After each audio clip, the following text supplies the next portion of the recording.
25 teams started with a goal, and the goal is to get to Bullet City. Through a 7-game regular season, and for some, 1 playoff game, for some, 2, for others, 3, we've now come down to the final 4. We welcome you to the 41st episode of The Other Side of the Ball. Double A Anthony Alvarez here, live from world headquarters in the entertainment capital of the world, Las Vegas, Nevada. Joining me for the second week in a row, he is the many hats of the Ace NFL Nevada/LA division, the one, the only Mr. Derek Duncan. What's that? And of course, from the Rainbow Bridge of Asgard, where the booming heavens roar, wielding Stormbreaker, the one, only the Viking, Scott McCorkle. Top of the morning, gang, gang. And again, he had to catch another flight and rush to get here. But the division manager, Mr. Chris Veira, is in the house. What's up, y'all? And not only that, we have 3 special guests. I guess you can call this particular episode the Insomniacs Victory Parade, as we crowned a division champion, and now we're down to the conference final. In case you forgot, there was actually a game played on Sunday at Bonanza High, which turned into the tunes of a 45-25 Insomniacs victory. One thing was predicted correct. The Vikings said it was not going to be anything like March the 26th, and he was right. So, gentlemen, first off, how you guys doing? Man, we're feeling good, man. So, real quickly before we entertain our guests, because we do have 3 special guests in the building, give me your thoughts, give me your feedback on what you guys saw this past Sunday at Bonanza High. Bad calls. Come on with the passion, why don't you? You mean lack of calls or lack bad of calls, Okay. bad calls, missed calls, and then when the questioning started, it was a bunch of laughing, and like it was just that was despicable. Man. Do you think it took away from the pace of the game? Yes. Okay. Well, because they spent more time arguing, and they didn't have control of the game whatsoever. So it stopped momentum multiple times, and we discussed it, and we tried to get on, like the first couple of times when we tried to get on air. For some reason, my phone wasn't hooking up. But that's one of the things we were talking about, was all the penalties, or all the discussions, or lack of penalties, or all the excitement because of missed calls. All of this stuff, because the refs didn't have control of the game, altered the momentum of the game almost immediately. And it happened quite often, where you know what I mean? Like it sucks, but like it gives both teams an equal shot again. But if you fought so hard to gain momentum, you know what I mean? Like it kills the whole fucking thing. Like I don't know. Being on the sidelines, you could literally feel and hear and just really experience like the there was tension. Lack of, but just the lack of. Well, let me ask you this one thing. Composure. Do you think the referees changed the outcome of the game? No. So can we just say the refereeing sucked and then move on? Because nobody wants to hear about referees suck. That happens every single game. These dudes are human. They make mistakes. There are 3 or 4 of them on the field. There's 14 guys. They can't see all of them at all times. We understand that they're limited in what they can do, but they certainly could have done better. I would say yes, except for caused multiple injuries. You think the referees caused I think the referees injuries? not calling things earlier in games and taking control of the game led to things happening later down the line in the game, and those caused injuries. And them not containing the after, like that, all the extras after the play and getting things started and rolling again, allowing these 45-second play clocks.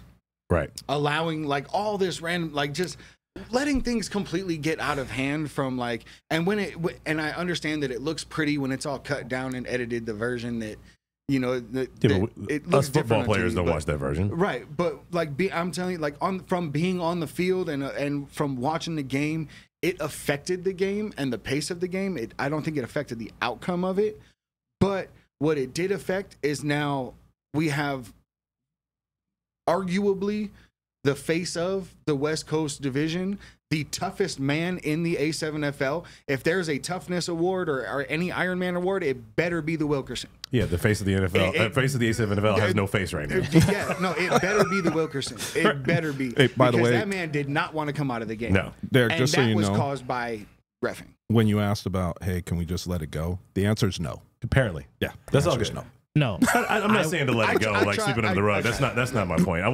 I want us to make sure we focus on that and say, yes, the reffing was awful, and to your point, we do need to talk about that there may have been injuries that were a result of them letting things get out of hand. And then when guys get to the point where they're wanting to fight, it's because referees have let things get out of hand because they're not getting into it and stopping the jaw jacking early in the game, getting those personal fouls out there. Because in a game like that, you cost somebody 15 yards, they're going to take notice. Oh, yeah. Now, with that said, we did tease that we do got 3 special guests, and we got one in here right now with us, the captain of the Insomniacs defense, the shadow man himself, Mr. Rodriguez. Welcome to the show, sir. How are you? I'm good, fellas. Appreciate y'all for having me on.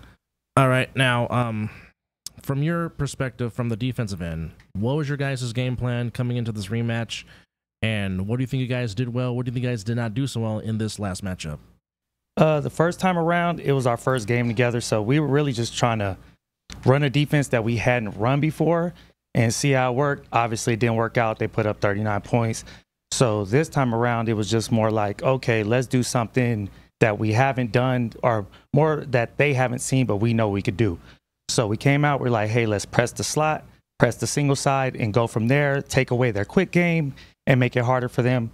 I think we did good at times. Other times we didn't, but I don't want to take nothing away from Sick. They're a good team, so they're going to make plays at time. But I thought we played well, especially in the second half. I thought we came on real strong, despite what people on the East Coast want to say. I thought the defense balled out, especially in the second half.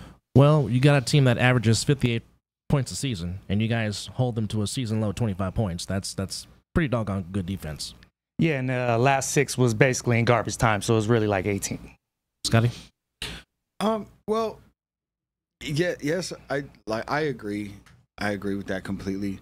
But do you think it was a schematic miscalculation? Was it or how did it happen to where, like, essentially, and for all the shit Big Rob was talking about how we play defensive line out here, he has some good points. Jeremy is not athletic like that. True. You know what I mean? So for him to be gaining those yards, that's a good point. Good point. It's one of the biggest critiques of the Insomniac defense is giving up the middle at times. Thank you. And I was just wondering if it was something you guys were trying to see, is this really a weakness? Or is this something that we can adjust to, like, as a personnel in the game? Or can we schematically change this later on? Against a good team, because Sikwidit is good, but like against, to Big Rob's credit, these super athletic guys on the East Coast, if you give them a 20-yard gap, then what happens? Well, if it's John Goss, then maybe, or if it's Mark Bagway, then maybe. But if it's OG Buck, he's 8 to 10 yards if you let him loose. But if you look at the way their defense is structured, it was very much like our D-line when we play ball. Mm-hmm. You rush hard on the edges, make sure you keep contained, and let the guy step up to you, and you have to be able to fall off your block as the nose and take that guy down. Right. The nose wasn't doing his job. But I don't know if that's their scheme. That's the way we schemed it up, and it worked great.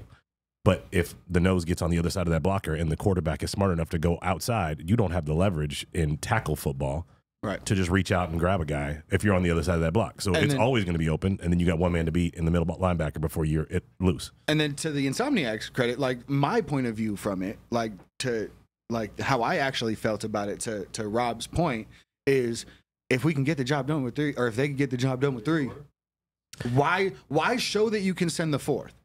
Why would you do it if you're already okay? So the game was close, right, going into the second half. They made minor adjustments without completely sending that 4th every time. Exactly. And then they kind of showed, okay, like we'll make this adjustment real quick without showing the whole package. Well, let's be clear. How many times did the East actually rush 4 on a pass play? They would present 4. One of those guys would drop back and mirror the quarterback every play. They never actually rushed 4 unless it was a run play and that guy just went in to try to make the tackle. It wasn't rushing 4. So as much as Rob says, y'all need to be rushing more than one, what they did was give that look, and maybe that's what he meant. Because maybe giving that look gives the quarterback a little more pause to say, okay, maybe I'm bringing a 4th. I need to be concerned. Where the Insomniacs are like, no, we're just going to rush our 3 and drop our man, and so we're in position and don't get out of position for that shit. And my point is saying that the Insomniacs 3 is better than any other 3 you can line up. I'm not going to dispute that. No. But I don't know who the center was, who the nose was, and why that middle rush was being given up. So maybe there's something there that they need to work on.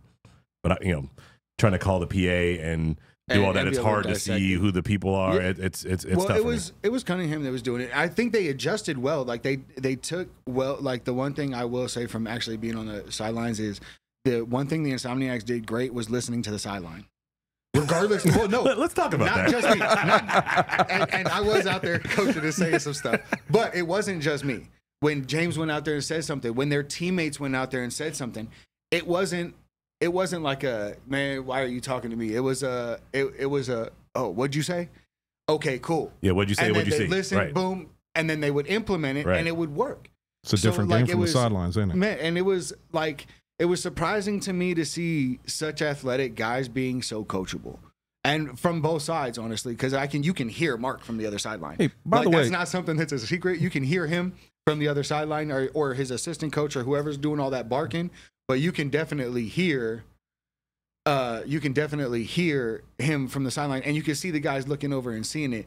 I was just surprised to see, like, just because of some of the teams that I played on, like, the coaching from the sideline thing isn't always necessarily accepted well, but it was surprising to see it from these highly talented guys. All right, Shadow, let me ask you this question. If we can cue up the RTC run.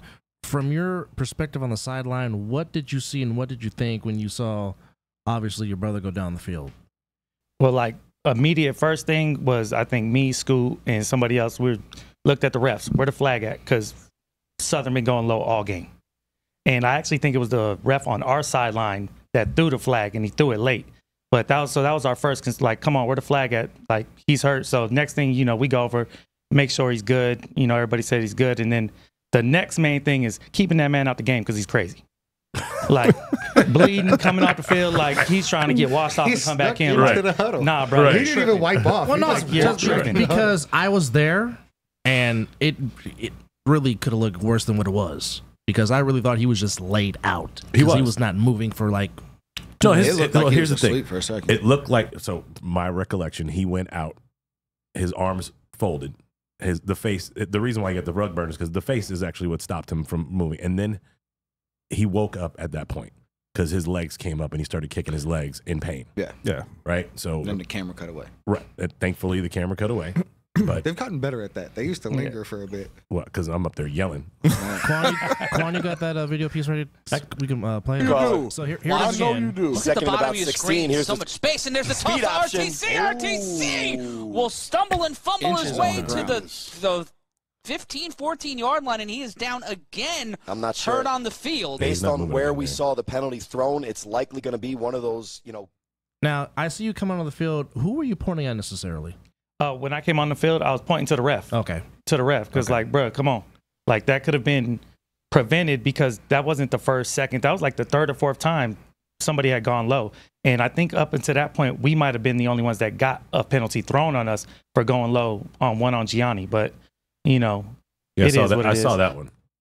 That was right in the middle of the field. Yeah, it was obvious. So. Yeah, Gianni went low. We're definitely not arguing that. My thing to the ref was, if you're going to throw that, throw it both ways. And at the time, the ref on our sideline was like, well, that's not my call because it was on the other side. I'm like, it don't matter, bro. Wrong is wrong. If you see it, why are you not going to throw your flag? Yeah. Touche. I'm not aware of any limitations from a ref seeing holding or a personal foul from the other side and not throwing his flag. Okay, so I have something to address on that very point because standing from my vantage point, there was an entire drive where me and the new media guys from LA they were out there. Armand. Yeah, those guys were out there, and I was talking to them, and we were seeing the offensive lineman. He had his hand tucked underneath, his hand and arm tucked underneath Chris's arms as he had been beat around the edge already, and he was just holding him, slowing him down backwards, holding him back like that. And after the play, I went and I asked the ref. I was like, "Hey." Like, as a D lineman, I'm just asking, like, once you're beat, can you just throw an arm out there to catch him, to, like, just hold him back? And I was like, because I need to be able to be worried about that. He was like, no, not at all. And I was like, well, why didn't you throw it? And he looked at me, he laughed, and he walked away. Like, how, in what world am I supposed to think that we're getting, like, as players, we're getting any type of fair shot, that we're being protected or we're being looked after? if right after the head referee is criticized on a podcast by the people that are playing, they're not getting a fair shot on the field, like then immediately that happens. Like it doesn't look right. I will answer that for you because the calls were shitty on both sides. There was no favors done by one or the other. They just sucked across the board. Now, I understand you were focused on your sideline. You were repping the Insomniacs that day. So everything that happened that didn't go your way, you were hyper-focused on. But I will tell you, on the other side, I got the same amount of complaints from the sick guys. It was just as bad. Right. It was just as bad. I have a half a page of notes going through and watching just missed calls. And that's great because if you got the timestamps on those, because we need to get those to Will so he can make sure he coaches up the Ohio guys to make sure that they're not making the same mistakes. And while we're on the subject, I did get clarification on the return rule. Kinda. You are not required to return the ball out of the end zone. The rule book says if you touch the ball in the field of play, and you get tackled in the end zone, it is a safety. They don't consider the end zone the field of play. So if just like in any other league besides the IFL, AFL, if you get the ball in the end zone, you don't have to run it out. Interesting. All right, so it gets Mike. One last question before we say so long for now. Your early thoughts on the chaos. Early thoughts of what you've seen in film study. It's tough. They only got 2 games. First game's not even worth watching because they blew out. I think it was the Volcanoes or whatever. The second game, the playoff game, it was good to watch. They don't, to me, not to be disrespectful, but they don't really present nothing that worries me. They like to run, they're a run-heavy offense. So, we're going to stack the box and they're going to have to be better than us because we're going to hit them in the mouth. It's just that simple. It's the one thing that I noticed, too, because I watched that game today, the playoff game against the Heist. The one thing that I noticed watching them, the Heist really don't have the athletes on defense that you guys do. No. So to watch them have the runs up the middle and the jet sweeps, I'm sorry, but y'all, it's going to be a long when game. It comes around that corner, all I could say is, you like to say top of the morning? Mm-hmm. Hats off, because somebody's going to get knocked out. Yeah. That's all I'm saying. Yeah, the Insomniac speed on the edges is way different than what the Heist brought on Sunday. Exactly. And I would imagine that if they try to go around the edges, it's going to be a 3 to 5 yard loss or contact in the backfield at 3 to 5 yards every time, whether they shake it or not. We don't know. The first man's going to be there every time. They are going to have to make an adjustment past that. If they make it past that Ohio game, and when they make it past that Ohio game, they will have to make an adjustment on that a little bit. Seeing how thick and how strong, and the direction wise, the other side of the country runs the ball. Yeah. They're more linear, straight down the field. And if we leave the middle wide open like that, it's going to cause a problem. So there's minor adjustments, but I think those are schematic adjustments without necessarily have to changing anything personnel-wise. But do you think it's quarterback up the middle or tailback up the middle that the Insomniacs are going to have an issue with? Because I think they're sound when the ball actually gets handed. When it's handed off, they're there. They're there. They're crashing. It does not really go well. Right, but when it's the quarterback, and that's what I said. The broken plays, because their coverage is good too. Well, that's what I said. There's nowhere to actually even try to get rid of the ball. So it's you either have to try and cover for forever or you have to pursue forever. Right. There's really no common ground or no other way to go about it. All right. So we're up against it. But our sincere thanks to Michael Shadow Rodriguez for coming in and giving us some few minutes of your time. Good luck against the Chaos. Again, he is the defensive captain of the Insomniacs who will be taking the trip to Ohio on July 9th. Mike, thank you, sir. Appreciate you. Appreciate you guys for having me on, man. Thank you. That's good analysis, too, by the way. Now I see why you're the captain. All right. Well, while we wait for our next guest to come in, let me pick your guys' brain for a minute. Going back to the game. To me, from my vantage point, it seemed like the tide of the game turned on 2 plays. One, Lions' second return on 3-on-1 for a touchdown. And then after that, Sick fumbling the ensuing return, 3-on-1 throw-off, and then the Insomniacs scoring again, which is 13 unanswered points, which coming out of halftime was a 1-point game. It was 13-12. Yeah. And then those quick unanswered 13 points by the Insomniacs, in a sense, put them up for good. For you guys, where do you think the tide turned in the game on Sunday? See, I don't even think it was that simple at all. Okay. Because regardless of what the score was showing on the scoreboard, and it matters. But still, with the weapons that both teams have, the team can, both teams could run away at any point. So, if the Insomniacs would have let the calls get to them, or if they would have let, you know, some internal strife even happen, which I didn't see, but any type of argument, anything, if they'd have let them get in their head or anything, it could have went bad, and it could have went bad fast. What I saw was the little tide shifting, and not necessarily the entire like flow of the game, but like the actual physical momentum was shifting back and forth rapidly.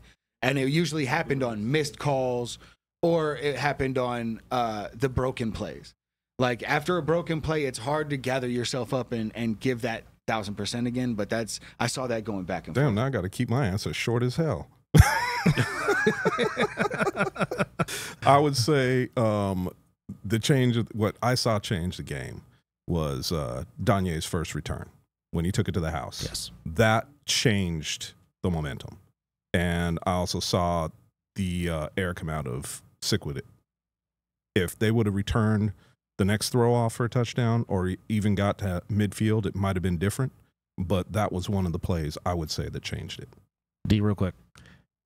I'm going with you guys for the most part. I mean, I agree with all the statements, right? But for me, I think if I was a player on the sideline for Sick and I saw what happened on the returns, I would immediately start missing Lavish and probably let that creep into my head for a starting point. And then I would turn up myself to say, okay, if we're not able to compete on the 3-on-1 because Lavish isn't here, somebody needs to step the fuck up.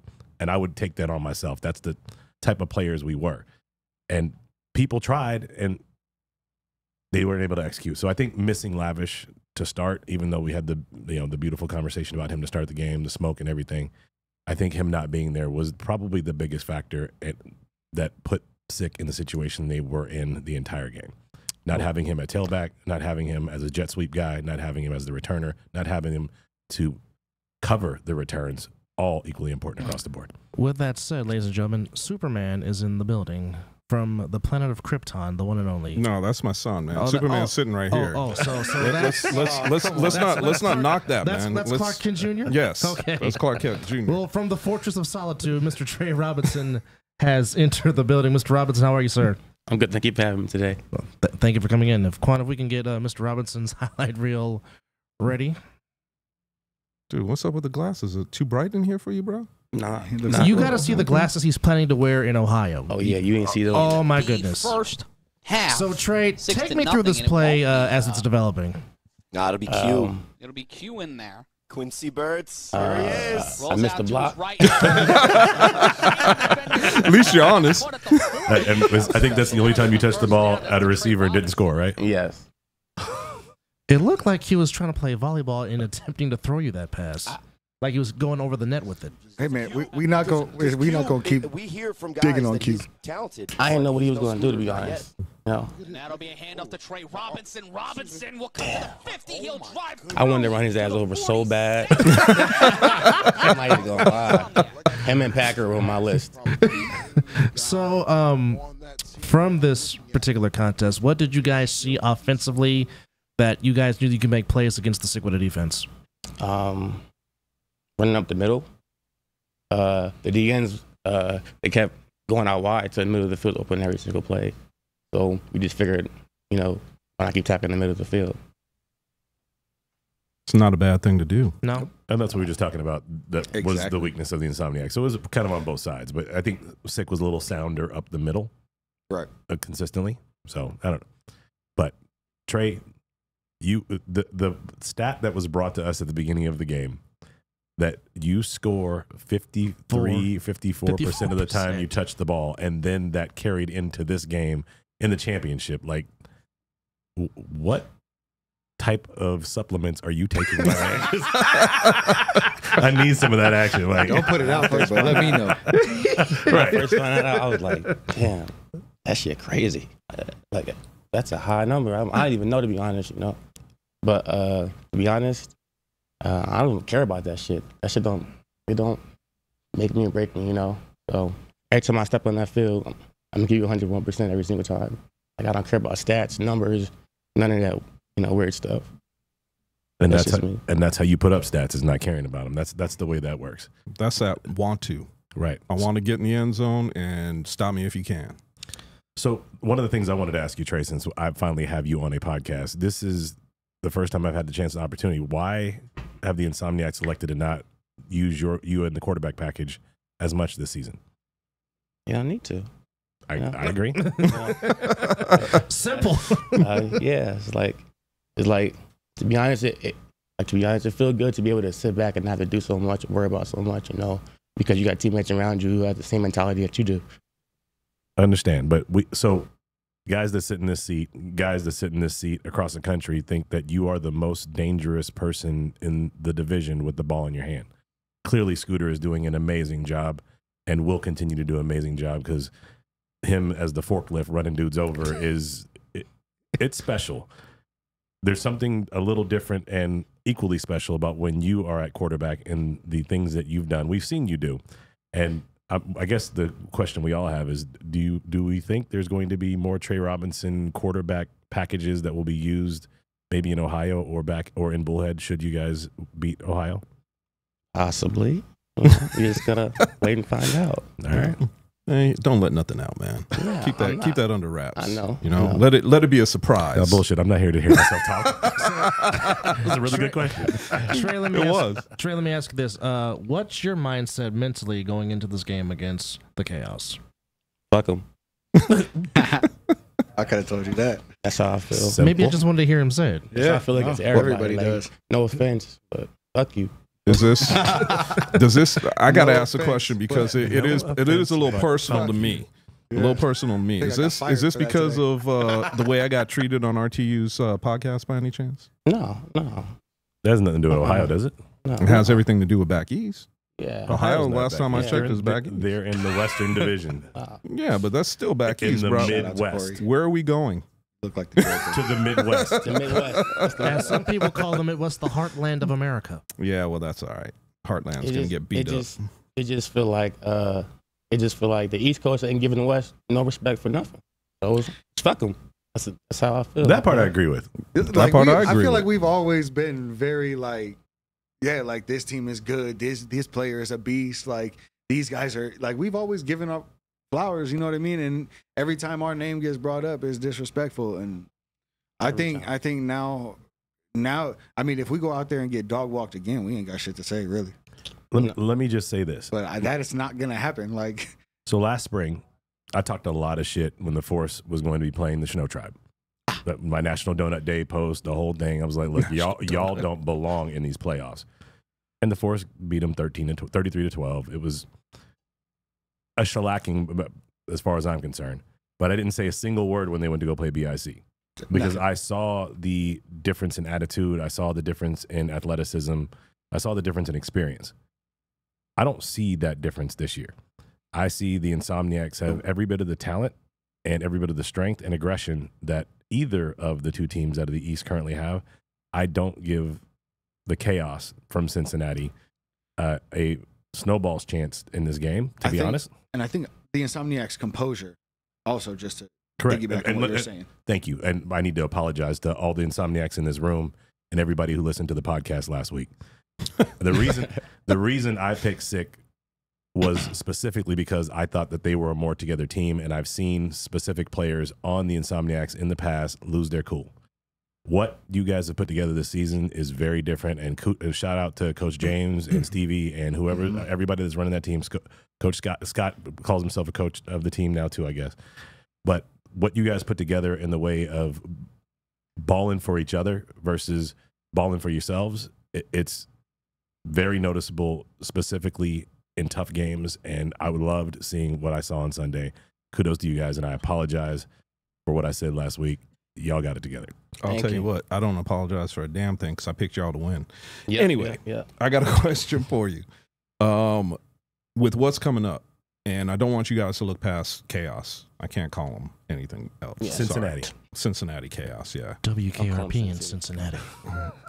With what you see, and have you watched any game film on them yet? Yeah. When I was looking at the game film, the thing that I saw that was probably one of the weaknesses that I saw for them is they have some big guys on defensive line. What they don't have is speed.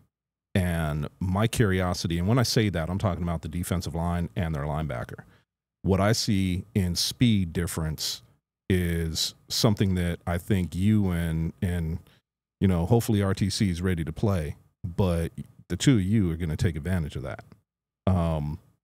If it's up the middle, if it's around the edge, hell, even in with the returns, 3-on-1s are going to be brutal. And, you know, we talked about it at the game last week, and somebody was supposed to freaking say something about it on air, Dub, for what I was calling and what I said about, or what I talked about last week. Well, you got the platform now to say how right you were, sir. Go ahead. I ain't going to give myself flowers. All I'm going to say is, but you should. The difference that I said in the game for last week was going to be special teams. And realistically, you guys had 12 points on special teams. So my thing for this coming game in 2 weeks, if you will, what I see is another situation where you guys can take advantage of returns. I just don't see Chaos being able to put the speed out on the field to stop you guys. That's just me. Call it crazy, call it whatever you want, but look, they could put out who they want. I was watching the return game on this last game that they played Heist in, and you or Lions, forget it. You guys have gone around the corner. It's a touchdown. Plain and simple. Plain and simple. These guys just didn't have the speed to break that. You guys do. So all I could say is, you know, with both of you being there, it's going to be an interesting game. I think the speed is going to make a difference. I think that, you know, the offensive line is going to make a difference. Mac sure the hell is going to make a difference. That boy is on another level. So I hope that Chaos is ready. That's all I could say. Yeah. So, Trey, what was your favorite part of the game? I want to get some more words from you here before we kick you out of your chair. Holding championship belt up at the end of the game. That was funny. I like that. You see, you brought out the yes, WWE. He brought out the belt. Yeah. Brought out the strap. Loved it. Oh, the quick slant touchdown where you just you know, all in your own island. What happened on that play? I don't know. I just know Justin was right there and he just ran the opposite direction, so I just kept running and got a touchdown. That's simple. That easy. Busted defense. Any last questions for your son? No, Chris, it wasn't busted defense. He just they didn't know what the hell they were doing. I mean, but again, busted defense. Yeah. If you don't know what the hell you're doing, that's a busted defense. Good point. Well, all I can say is I can't wait for you to bust out the glasses that you showed me last night in Ohio. Yes. And I'll be there personally to see it. Can't wait to see that shit. But our special thanks. He's really going to wear those in the game. He said, I'm dead ass going to wear it. Dead ass. That was his quote. I'm dead ass. Anyhow, Trey Robinson, thank you very much for coming on to the show. Good luck against the Chaos. Thank you for having me. As they get one step closer to Bullhead City. So, when is that game? Love you, buddy. July the 9th. Let my son take it. Come on, bro. In Cincinnati. Love you, man. The conference championship. Gang, gang. Vegas versus everybody. Yeah, that's been your moniker all season long there, buddy. Man, it's going to stay that way. Oh, I don't doubt it. As we await for our third and final guest to make his way to the He had a little sore from a low tackle that didn't get called. Boy, you go ahead and talk about it while he gets ready. Go ahead. No. You started to Scotty, go ahead. I don't mean to take over. Scotty, you sound a little bitter, man. Release the passion. Man, no, because I mean, and it was happening both ways, but like the injuries are the things that bother me. Like everything else can go for the wayside, really. Like the ineligible players downfield constantly not getting called, or the not even maintaining a little bit or of a hint of a neutral zone, that can, go by the wayside. But you know what, Scotty, you gotta understand something though, man. And I'll give it to Sick. They are correct. If your offensive lineman is a yard and a half off the line, do you know that a yard and a half? Yep. 4.5 feet. It's the same thing. 4.5 feet. Same thing. Right. But yard and a half is 4.5 feet. I understand that. Do you if you're that far eyeball? The thing about it is, hold on. That's a gap big enough to be able to shoot through, and nobody I understand. closes. That's why they say that. But I want you to understand something. I want you to understand something. Gaps. We've got to pay attention to that, because I can guarantee you, teams from back east understand how to play this game and take advantage of those rules. Exactly. So I'm kind of glad that Sikwidit did that because the Insomniacs saw it. Okay, so show me where they're claiming that they did that and he actually lined up that far out.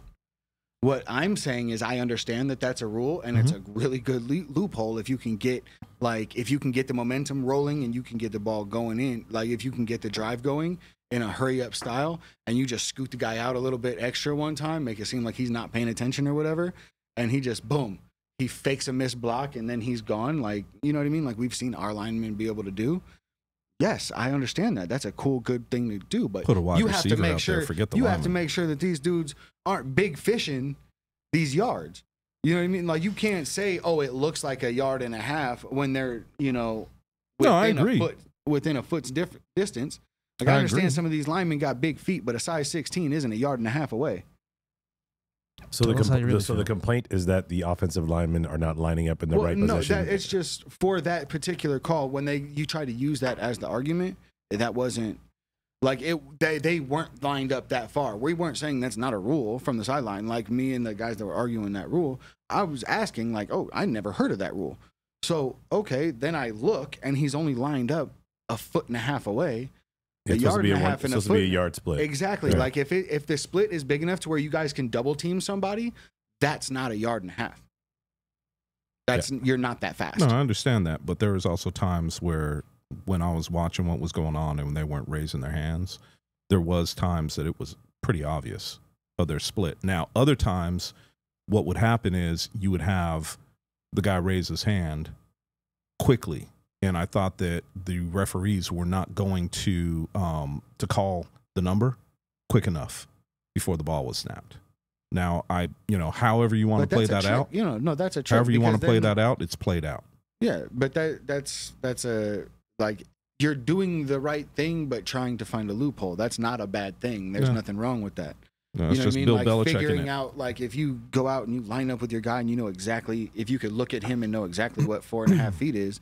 That's not cheating. You know exactly how to line it up to make it, to make it work within the scope of the rules. But you can't just say that off of the yard. Sorry, I'm just laughing at I can't see Corey mine. My phone. Corey said something that said that I never said that shit. Oh, boy. Anyway, Corey looks like the Joker with the purple shirt. To segue into our next guest likes to give the term, as I like to say during the broadcast. I love you, Corey. Big man with football, and if Quan can cue up that video, and you can understand why I say big man with football. I'd be making a business decision trying to tackle his ass. Love you, Scooter. I bet you would. I don't know if he's coming in as an offensive coordinator to call a play. Or coming to block. They didn't take the ball out of his hands, so. Yep, he's calling a play, but I guarantee he walks right back off. He's not jogging. That's my guess. He jogged. Oh, wait, there's more. Well, there's a little bit more. 5 yards in that game, and that could have been a huge reason why they fell by 2 scores. And Scooter Hamilton will keep it. Scooter Hamilton will go right down the field and get brought down at the 30. And the big man, the quarterback, scooting down, setting it up. You have to play. Who was number 7 wearing Swagger Girls? I didn't have a roster. And it was all over the ball. Yeah, anything. He's good. With 21 seconds left, Insomniacs have 3 timeouts. He's playing They can great. really do whatever they want here. A bunch of them played really. Hamilton. Betts played a great game. The defender, and he will get on the Scooter Hamilton brought down at the 50, and the time running off the clock. They'll call timeout. Was that fee on that tackle? The thing on that play, if you pay attention to, I don't know if we can cue that back up. Watch what Mac does. Oh, we skipped it. Watch what Mac does. The snap, Hamilton. He sealed him. He was sealed. I mean, Scooter you had a pull. You had either way. You could have said, "Oh, let me run it. Let me throw it. Shit, let me sit here for a few seconds and see what I want to do." They saw all that green in front of him. He's like, "I'm taking that." Right? Yeah. You can tell when quarterbacks are coaches, right? Yeah. You see the way they talk in the huddle. You see the way they run the offense, and especially time management. Here's Scooter again. Hamilton will get on his bicycle. Man, that's why you sore. 18 yards on that one. You ain't used to running that much. No, I'm not. Looking for a timeout call. He's looking for that flag because somebody went. With that said, the captain and the offensive quarterback of the Insomniacs, number 12 on the program, number 1 in your heart, Scooter, how are you, sir? I'm pretty good. How are you? Thank you for coming on to the show. So first off, first question I want to ask you, How is RTC? And of course, prayers to RTC that he recovers and he gets to play in 2 weeks. Have you talked to him? How's he doing? Yeah, I called him right after the game, and he said he was just relaxing at home, and he said he'd be good to go for Ohio. So, did he have a burrito? He did not mention that. He did say he took a shower, though. Okay. From your perspective, tell me what you guys saw offensively. What was the game plan against Sikwidit, and how do you felt you guys execute that game plan? I mean, we didn't steer away from what we did week 1. You know, our MOs to run the ball, and we knew that they would play aggressive. I didn't think they would send 5 like they were. I mean, they had 5 guys in the box, and they were manning us up on the outside. And we just felt like if we can get body on body and you know, RTC with his ability to break tackles and also not get as many carries the last few weeks, he was going to be super healthy. Unfortunately, there was flag championship games in the morning and stuff like that to be won, and he kind of banged himself up there. But the game plan was to run the ball, and we were sloppy at times just due to lack of reps and, you know, not practicing. So what do you see? I know that you and I spoke, you know, briefly before this. What did you see from the chaos that you think you could take advantage of? Now, I'm not asking you to give away anything, and especially because we'll be looking at that next week, but what do you see now that we got you here that you think you could take advantage of? I spoke to Double A that I just told him, be ready. We're going to run the ball. Be ready to He did say that. And I'll be honest, I mean, even watching the Ohio teams and the teams back east, and they talk about how physical they are. You know, that SIC team's physical.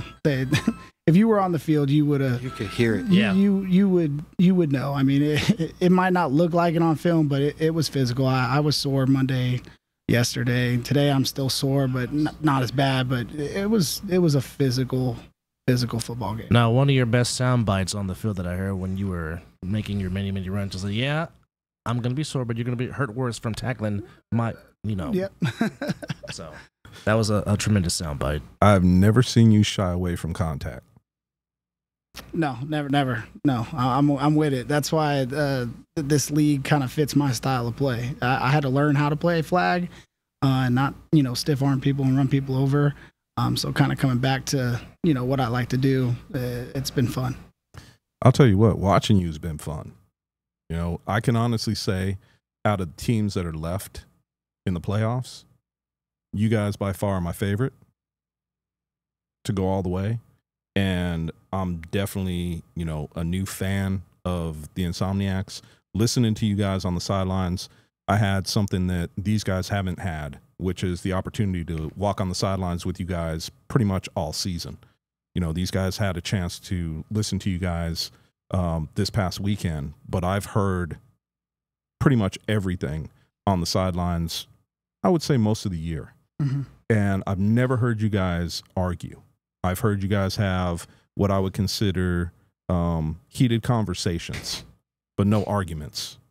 And realistically speaking, I've never heard you guys like yell at each other and say anything. It's always kind of upbeat and, you know, trying to pick each other up, which is great. Now, my curiosity and one of the biggest questions that I have to ask you for this past game, you know, I saw a lot of good throws from you.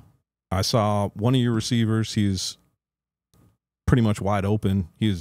I don't want to say he's toasting his guy. The throw that you made into the end zone that he dropped was probably one of the best throws I've seen in my life. Was that the other Davik? Yeah. First time I've seen Davik drop a pass. He dropped that. Dude, Scoot, you dropped that right in his hands. I don't know how you could go out, walk over, and hand it to him any better. Yeah. That was the cornerback had no chance at it, and it was just a beautiful throw. But, I mean, most of the passes that I've seen you throw are like that. How do you feel about going back to having the being able to go back to Davik without having any problems with him? I think that you know, emotions get into a game, but it didn't seem like you had any problems going back to him and having the faith in him that he was going to catch the next pass. Yeah, I mean, what helps us out a lot is just we got a lot of coaches on the field. I mean, just as players, so that's why you hear the sidelines the way they are. That's why you hear us not really ripping anybody. I mean, honestly, if there's one person on the offense that I'll get on, it's usually Brandon Schwenk. I feel like he's kind of like my scapegoat. Like, I feel like I can yell at him and he'll take it and be fine. As far as Davitt goes, he's a Division I athlete. I mean, he's been exceptional all year. He's done everything we ask him to do. All of the wide receivers go out there and they block every single play. And you know, they know that we're a run-heavy team, and we can sling it. Of course, I mean, you've seen it this season. We can throw the ball, and I really enjoy throwing the ball. But I also enjoy winning, and we're gonna do whatever we need to do to win. Okay, now you've made some dazzling trick plays this season. Of course, the behind the back against OTT will forever stand out in my opinion. But that was filthy. The left-handed completion you made on Sunday, we got about 5 Sikwidit guys on you. First off, how in the heck did you even have the vision to complete the pass and just have the alertness to switch to your offhand? Well, I seen Schwenk kind of had his guy boxed out, and we made eye contact, and I knew that if I could get the ball to my left hand, I was strong enough to at least flick it out there. I've completed one other left-handed pass in my lifetime. It was like my freshman year of high school. I was rolling to the left, and I just kind of slung it with my left hand, but I don't practice it by any means. But you know, Packer said it last episode. You know, I take chances, and sometimes it works, and sometimes it doesn't. And you know, my guys have faith in me. You know, being the quarterback to take those chances, and he made a big play and got a first down off of it. It was you know, there's been some plays that I've seen you make. I know that you guys will have no problem rotating in quarterbacks as well. The interesting piece to me is that you guys you have no problem being running quarterbacks, whether it's you, whether it's Trey, whether it's Q, whoever it is, it doesn't matter.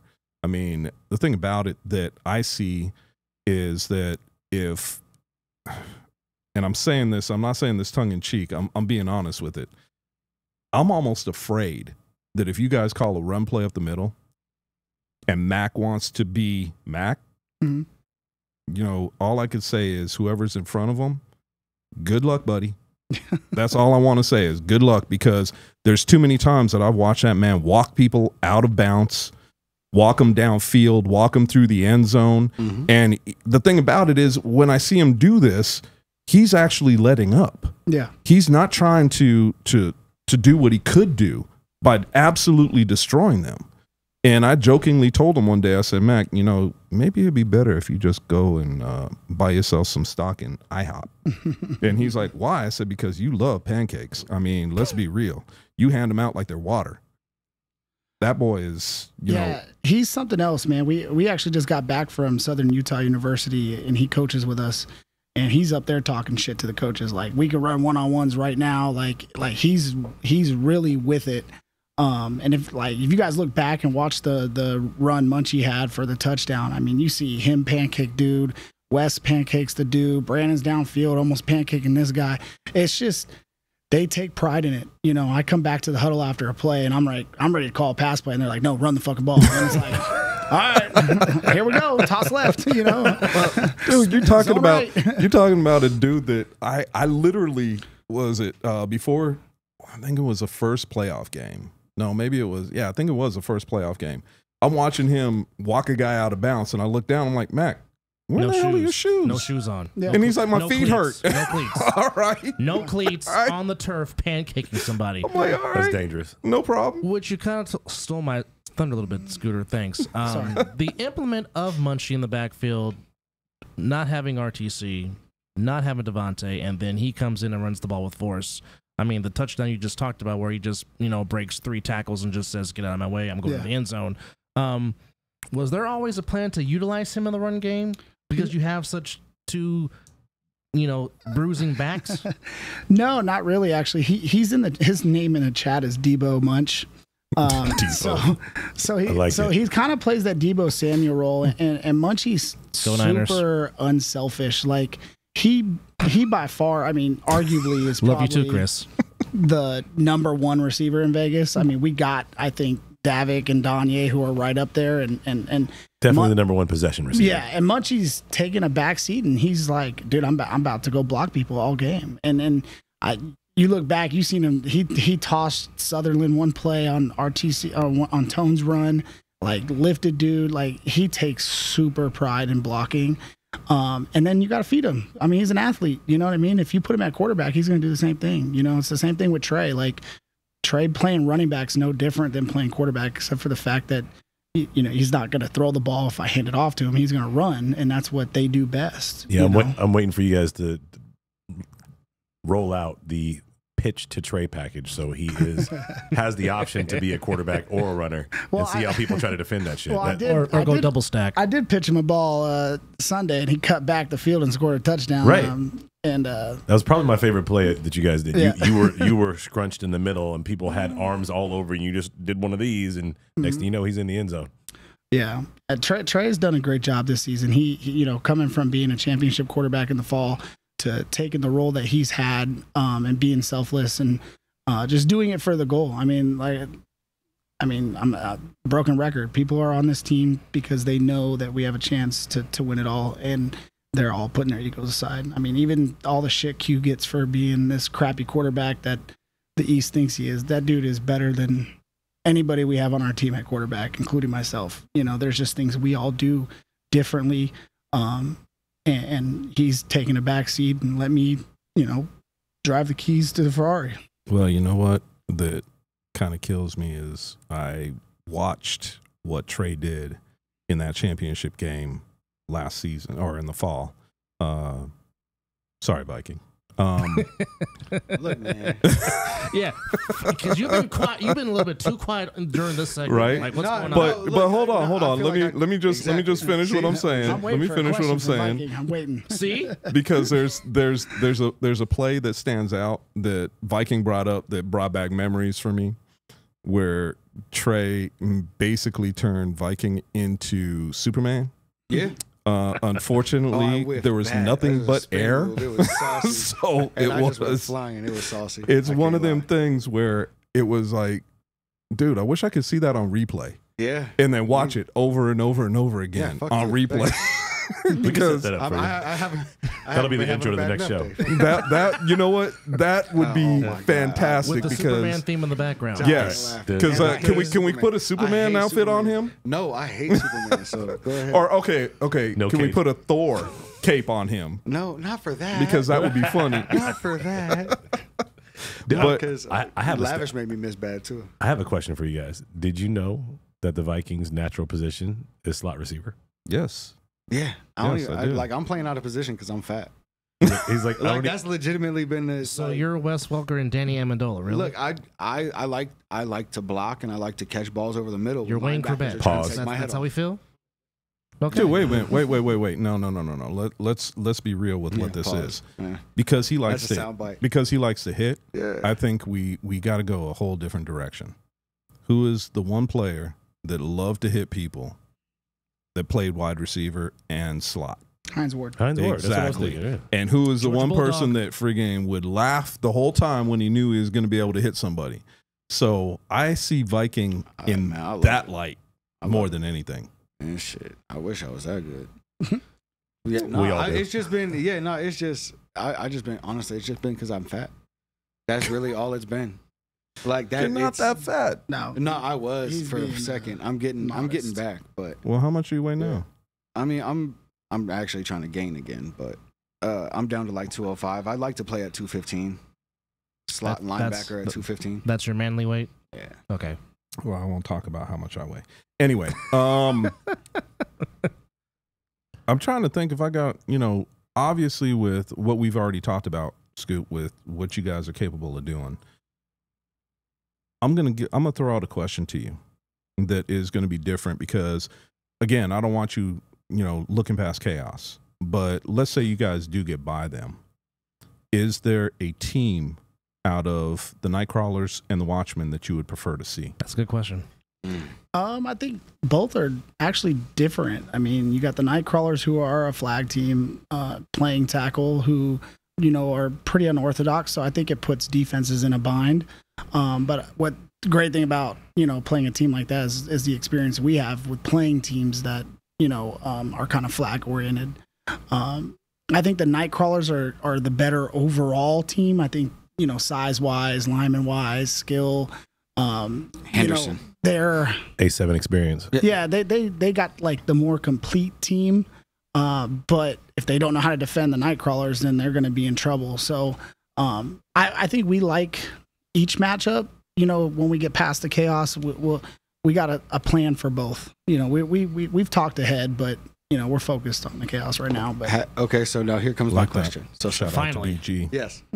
So how, and I mean, on the offensive side of the ball, how do you adjust to having these extra rushers? Like how Sick was bringing 5, and the East Coast tends to bring at least 4. So how do we? And I mean, granted, sometimes they sit back and they cover a little bit, but how do you adjust moving forward, being used to a 3 rush intense rush all game from these athletes that they have on the East Coast, and then on the opposite side of the ball, how do you adjust from being a 3 rush team? Or like a 3-person rush team to like these in the box style offenses that we see on the East Coast?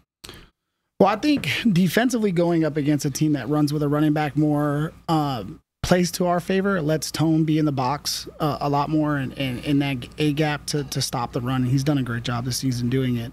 As far as offense goes, I mean, we can run toss, we can run power, we can run trap, we can run counter, we can run zone, we can boot, we can do different things, but as long as we get our guys getting bodies on bodies, I mean, it's hard to bring down RTC.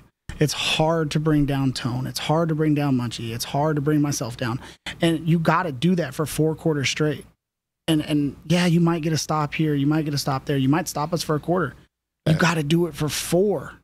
And that's where it's difficult. Man, let me just say something because I'm looking at our walking chat. By 80 in the chat. No, my phone started messing up. I'm looking at the chat. I don't even know if the Watchmen's going to make it out of the East, and they think they're going to beat us by 80. Yeah, well, hold on. I'm looking at some of the stuff that's being talked about on here, and it's kind of interesting to see, some of these, some of the posts that people are putting up here. Y'all got to adjust to us was one of the friggin' things that was said. But, it's interesting to me because when I take a look at somebody like RTC, who's had what? He had the 92-yard run earlier this season? 95, thank you. He's not exactly the smallest man. On the field. And that was him jogging 95 yards. He wasn't even at full speed. I'm looking at some of these, like I said, at some of the things that are being said on here. He's Derrick Henry light. Yeah. Well, you know what? I might even go as far as saying Derrick Henry heavy. Those are Derrick Henry light skin. Yeah. There you go. But I mean, I'm just something though, Chris. You said that they're going to have to adjust to us, like meaning we're going to have to adjust to them. Yes. That sounds good. Until you get punched in the mouth. It does. It sounds good. But that's until you got to tackle a 235-pound man that runs a 4.5 40.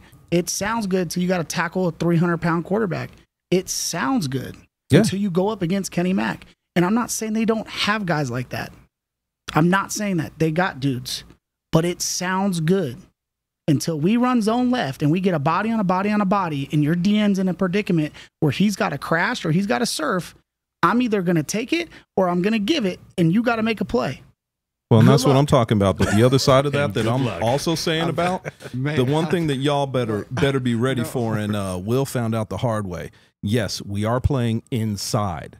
But guess what you got to do to get inside? Your ass got to be outside. Mm-hmm. And when it's 125 degrees down in Laughlin or Bullhead, it's going to be a whole different show. So, hopefully y'all are ready for that. My thing is there's something about this desert heat that, people that are from the desert, we love. Compared to back east. I hate that shit. What you talking about? Look, all right. Why do you think I got a pool? Shit. As much as we love to continue this, we are really up against it, but our special thanks to Scott Scooter Hamilton. All the best of luck against the Chaos, and hopefully we will see you as you are one step closer to Bullet City. Thank you, Scotty. I appreciate it. Thank you for having me on. Brother, I can't wait to see you play on the 9th. Yeah, I'll be there. I'll be there. We will too. We got 29 of us traveling, so. I like that. Yeah. Like that. Plus staff. Plus staff. Well, in case you haven't noticed, we are going to Bullhead City, Arizona in July. So there's a weekend-long flag tournament with $10,000 on the line, an esports tournament playing all the classics, and of course, Mike Tice will be running the Pro Combine. So you have a chance to tap in and compete. If you want to watch from the stands, we have an epic AIFA game, and it's father versus son. Yes, Dame Dash, formerly of Rockefeller Records. Yes, that Dame Dash. It's The Rock. Yes, indeed. Only if you're old, you know that. Right. Just saying. Hey, the golden ages of hip-hop. It's Dame Dash's Capital City Cyclones against Boogie Dash's Las Vegas Kings. And, of course, the main event is the A7FL Championship game, which we will find out if it's going to be the Chaos, the Insomniacs, the Watchmen, or the Nightcrawlers. Right. So, with that said, and, of course, food truck shows galore, food trucks, car shows. It's a fantastic event. Go to A7FL Nevada or A7FL.com. Get your tickets. Again, it's the weekend of July 21st through the 23rd. Get your popcorn ready. Did we mention the $10,000 cash flag tournament? Yes. Go to Bullhead to get the bread. Get the Bullhead bag. to get your bread. Get the bag. And also, there's also this special video. If Quan, you can air it for us. There's also this, folks. For the bag at Bullhead. The bag at Bullhead. Not only that, we also have the battle of the play-by-play between one Casey Cox and one Matt Ryan. You notice we have no video of Matt running a 40. Correct. To which me and Mr. Veira will be in the booth calling this. No, I'm gonna have fun with this. Oh, I know you I'm are. gonna have fun with this. Finally, we get Chris with a microphone and he can talk his talk. Oh, I'm gonna talk shit. Hey, little Viking on the bottom. Here we go.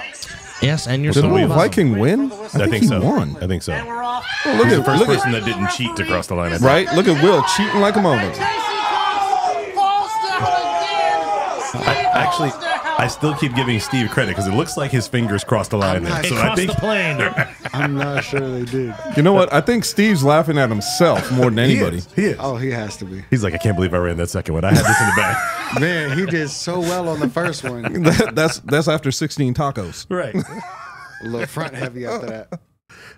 Well, we know Casey is watching, as I am filling in for Casey Cox, and I'm pretty sure he is doing his best to prepare for this. Because he's really taking this very seriously. And of course, the promo that Matt and Ryan gave last week perhaps has added motivation to perhaps the next best rivalry of the A7FL that doesn't involve teams. Gentlemen, interesting. Your thoughts? Well, I haven't heard Casey give his demands that Matt has asked for. I know we're doing the race. I know we've talked about doing the race, but there's been no money on the wood yet. So I don't know exactly what's happening. I will be clear, Casey has not been working out with the workout crew, so I was going to train him and try to get him ready. He's been doing his thing in Louisiana, though, so we're hoping that is going to be enough to get him going.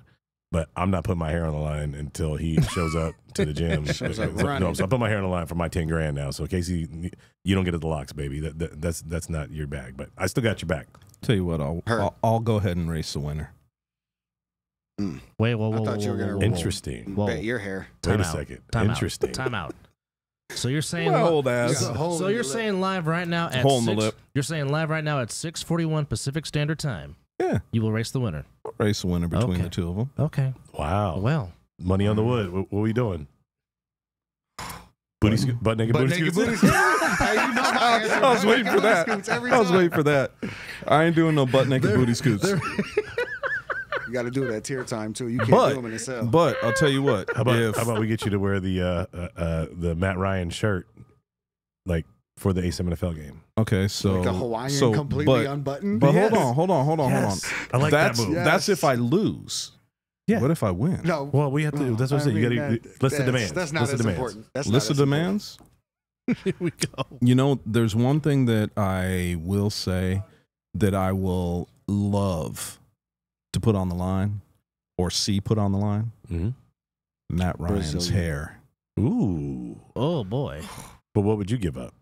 Because wearing a shirt is not equivalent to having to have your hair cut. I'll grow it out.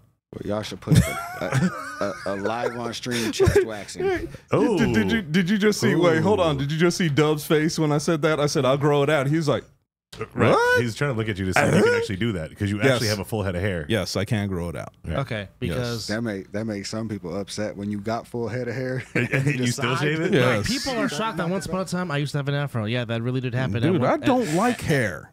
I hate hair. I noticed. So that's why I shaved my head. I had no choice. This went away at 26. I had no choice. My thing, cul-de-sac? No. Okay. I'm just asking. It just decided I just didn't want to stop growing up here. So I said, you know what? I'm not going to be a sunroof. Let it go. Yeah, well, so I'm saying I will be willing to put, you know what? I'm saying, Matt, put up your hair. Go ahead and put something down and let's talk. Mad Riot. It's all about negotiations. The gauntlet has been thrown to you, buddy. So, but hold on. Wait, what about but hold on. Oh, there's more. We're acting like Matt's gonna win. What if Casey wins? I said Casey's I would going to race the winner. Okay, so what are you gonna put out for Casey? Well, he and I could talk about that. I mean, you know, we boys and all. I don't want to give. I don't want. Look, I feel like that's a whole lot of lack of confidence. That sounded like he was gonna turn around and say, no. No, it ain't even like that, man. No, it ain't even like that. No, Casey and I, man, we're cool and everything. So I don't want to. I will let Casey say what he wants to say. If I got to race him and I win, what happens? Corey Hammond said he'll race you. I think he said he's gonna backpedal. Man, Corey, shut the hell up, man. You like 30-something years old, and I'm 52. Casey said, man, if I win, I get Matt's spot in the booth for the championship game. Oh, hell yes. Boy. I like that. Oh. I like that. Oh, my God. Oh, that just got saucy. Hey, and by the way, Corey, because you talking shit on here, talking about I drop back, no problem, bro. I'll tell you what we're going to do is ain't a race. You could play me straight up, one-on-one. You could be the cornerback. I'll be the receiver. And if I catch a pass, you shave your head. Put that shit up. But he's not a corner. I don't care. He's talking shit. He's talking shit, so put it up, bro. Well, he's a quarterback. You have to give him a quarterback challenge. I don't care.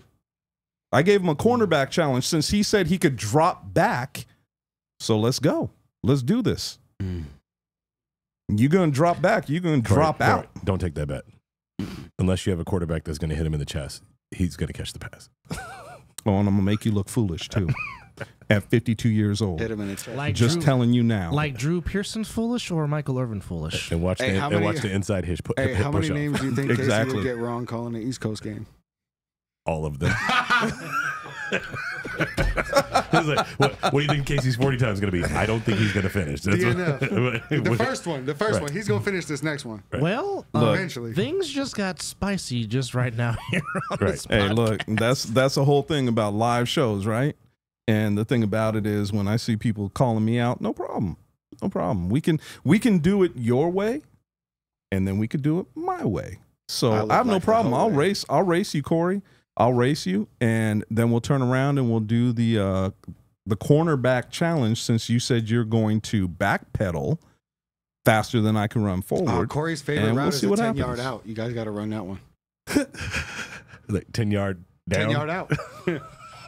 That's his favorite route. I did hear somebody say in the chat that no one's putting their money up against the Watchmen. And we're not allowed to do that. No, I have to take issue with that because I put my entire savings, retirement on the line to watch the Insomniacs whoop that Watchman ass. So let's be real. Let's be real. That's if the Watchmen make it.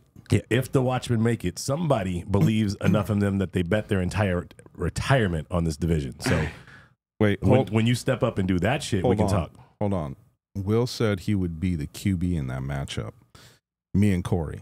Will, I've seen you throw the ball, and you've got a pretty good arm. But if I'm going one play, I'm asking my boy Scooter or I'm asking my boy Derek to throw me the pass. Corey just asked, wait, so what am I doing?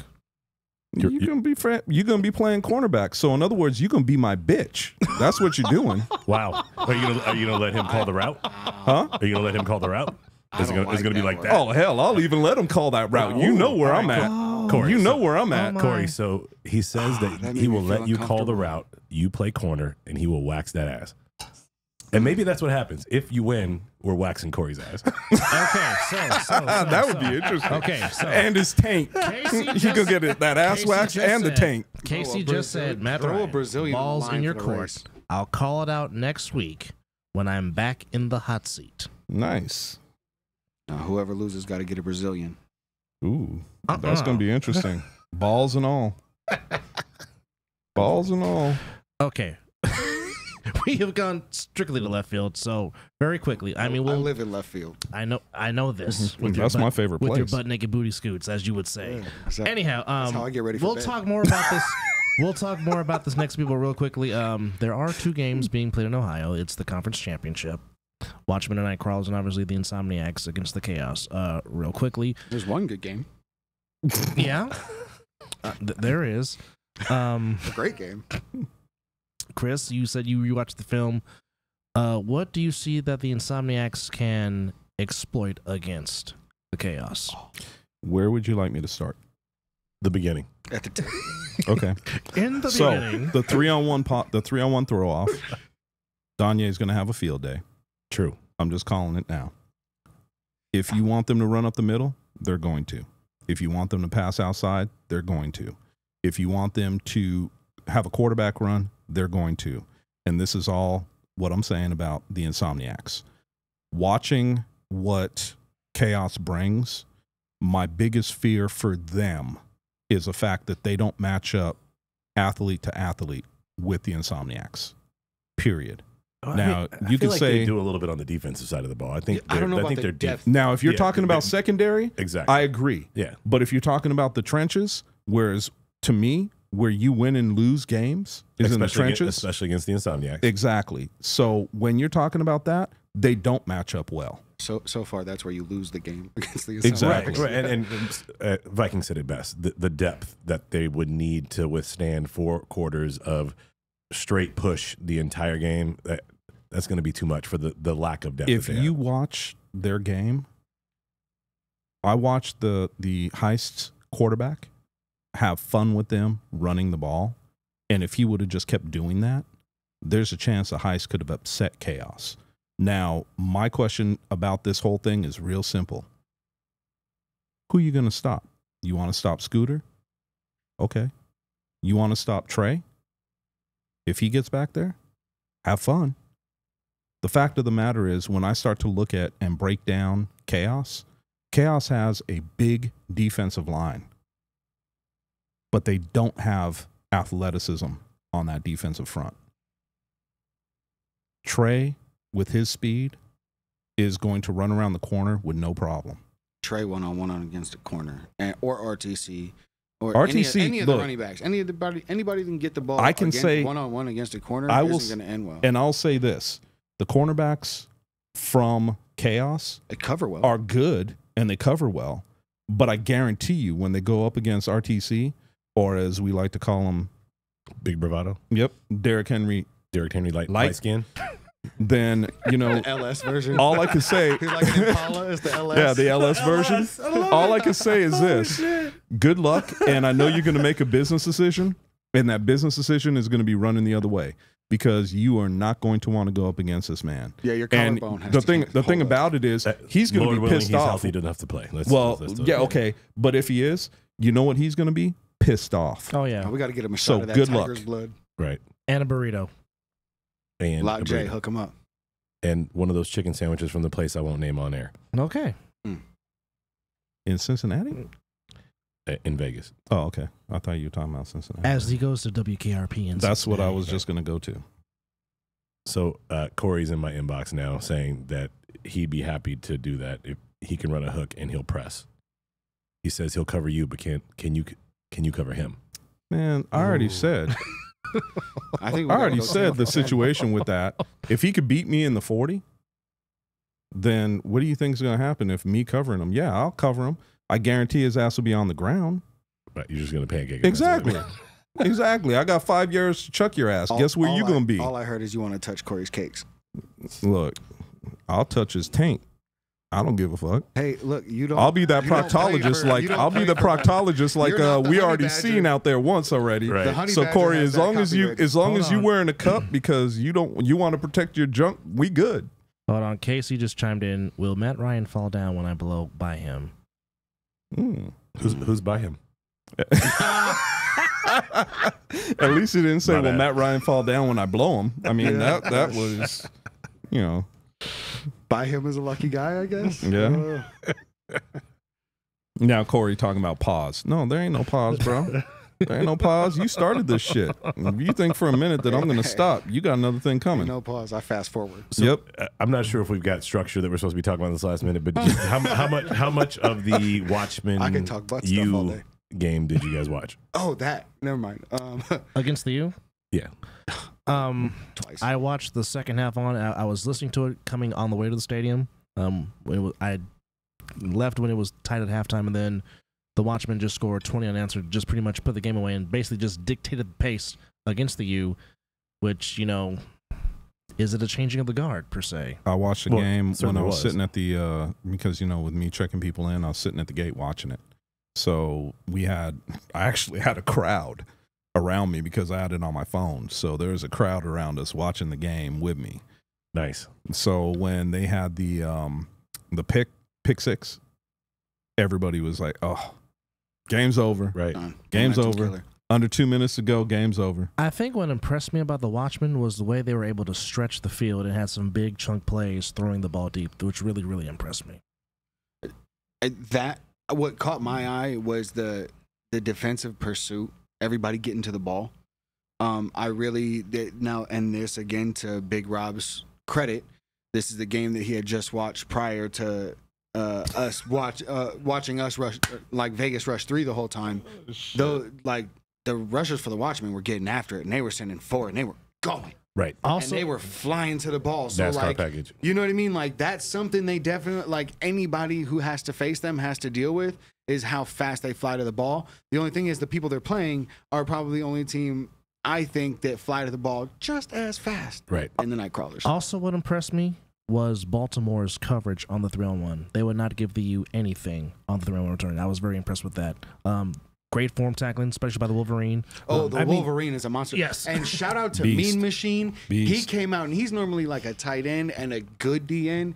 He came in balled, had a lights out game on both sides of the ball. And they were kind of saying how Betts is an offensive player normally and came and showed out defensively, had a really good game. And, Mean Machine had just done that.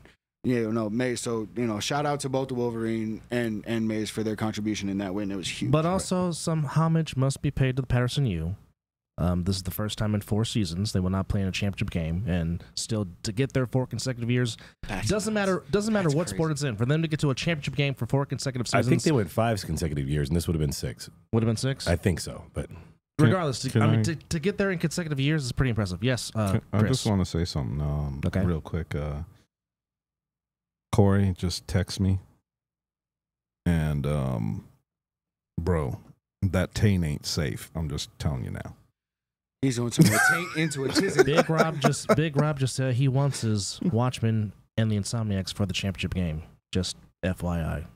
That battle D line versus O line would be crazy. That would be crazy. And stylistically, man. I love it. Stylistically, it doesn't even match up. That's why I think it would be crazy. It's like the Watchmen have the strength and everything, but I think one of their biggest attributes is how fast they fly to the ball.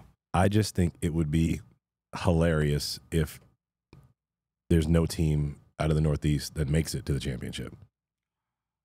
Like from all the smoke. Do y'all just see what Rob posted though? From all the smoke and everything that's been talked about flag players, and then you would have 2 historically flagged teams in a championship for all the smack that's been talked.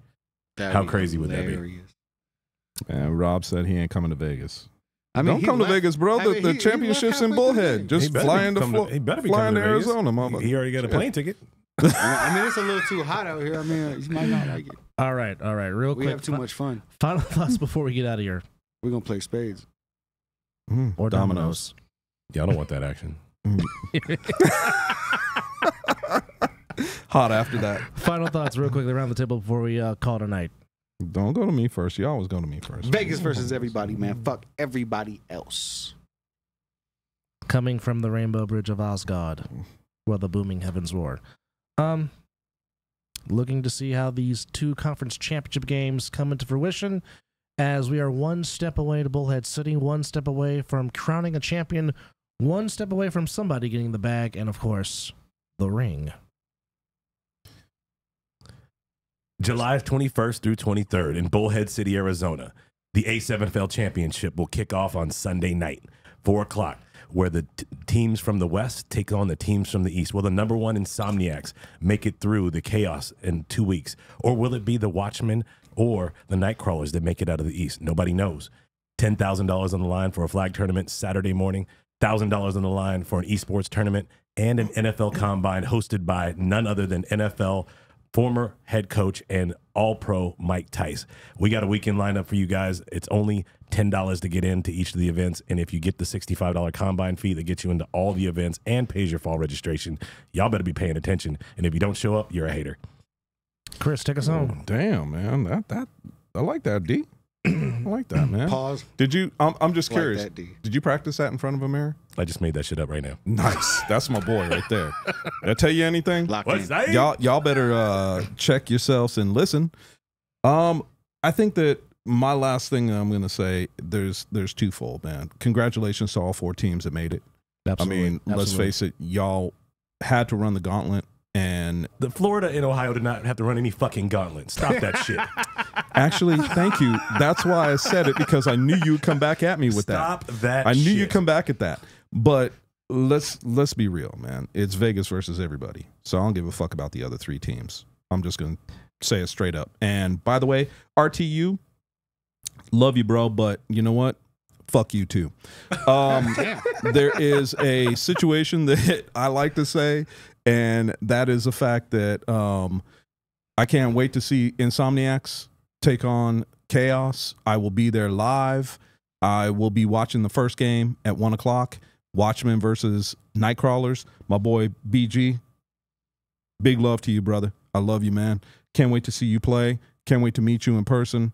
Dude was the only person that had the balls to call me after all that bullshit with the East Coast and apologize, man. I got love for you, bro. So I can't wait to see you. But wrapping this shit up, because we got to. Love everyone. Good luck, y'all. With that said, our special thanks to Scooter Scott Hamilton, Shadow Michael Rodriguez, and Mr. Trey Robinson for coming in the studio and giving us some of their time. And of course, we're on the road to Bullhead City. For Mr. Duncan, for Mr. Veira, from the Rainbow Bridge of Asgard, the mighty Viking. Butt stuff for breakfast. Here we go. I'm Double A Anthony Alvarez. We hope you enjoyed watching as much as we enjoyed bringing this to you. And we'll see you on the other side of the ball. Peace, y'all.